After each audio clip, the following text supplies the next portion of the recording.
Տևական ժամանակ է արդեն քարոզարշավը ընթանում է։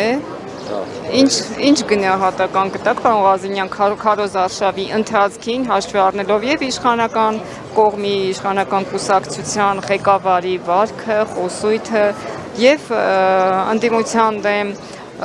քրեական գործեր հարուցելու սպառնալիքները, նաեւ հարուցված գործերը կոռուպցիայի կաշառքի գործով եւ նաեւ սպառնալիքները ունեցվածքը խլելու հետ կապված։ Կարծիքը շատ դրական է, ավելի քան պատկերացնում էի, ընտրաշավը ցույց է տալիս մի բան, որ ժողովուրդը իրականում ցանկանում է փոփոխություններ եւ մեր խնդիրն է այդ փոփոխությունները բերել։ Երկրորդը ռեպրեսիաների առումով այլևս չի աշխատում իրենց նպատակներին, ինչ որ իրենք դրել են իրենց առաջ,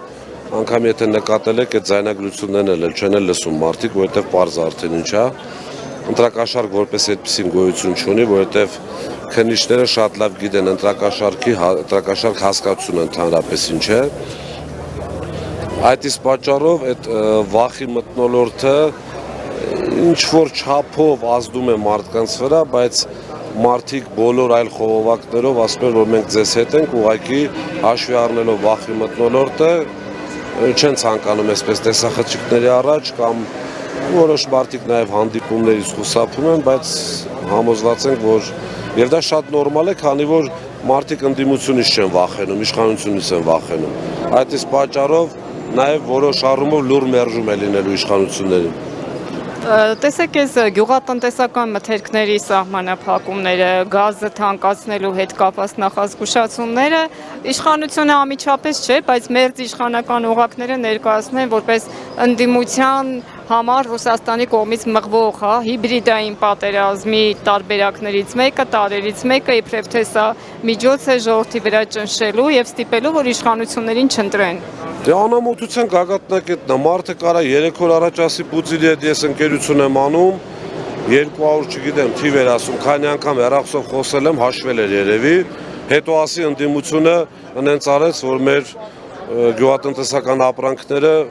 չհասնեն Ռուսաստանի, հիմա թող կողմնորոշվի, վերջ ընկերությունը անում թե չէ, այսինքն որ պայն ինչ որ պետք է եւ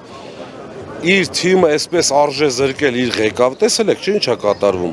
Իրենց թիմակի փոքրիկ խմբակի անդամներից մեկը բան ասում, վարչապետը հերոստաբանի հարցազրույցի ժամանակ ասում բացառվում է, որ այդպես բան ասած լինի։ Ինքը ասում է Պուտինի հետ ընկերություն եմ անում, իր ժողովուրդը դուրս է գալիս, ասում է Սամվել Կարապետյանն անենց արել, որ այդ գյուղատնտեսական լավ չի կարելի էլի մարդ իր ղեկավարի, իր առաջնորդի խոսքը այդպես գետին գցի։ Թող իրենք կողմնորոշվեն եւ մի շատ կարևոր հանգամանք կա։ Եթե Սամվել Կարապետյանը այնքան ուժեղ է, որ կարող է բացել, փակել, բա դու ինչ ես անում ստեղ։ Ամոթ է։ Եվ վերջին հաշվով մի բան էլ Սամվել Կարապետյանը լինելով պետականամետ մարդ,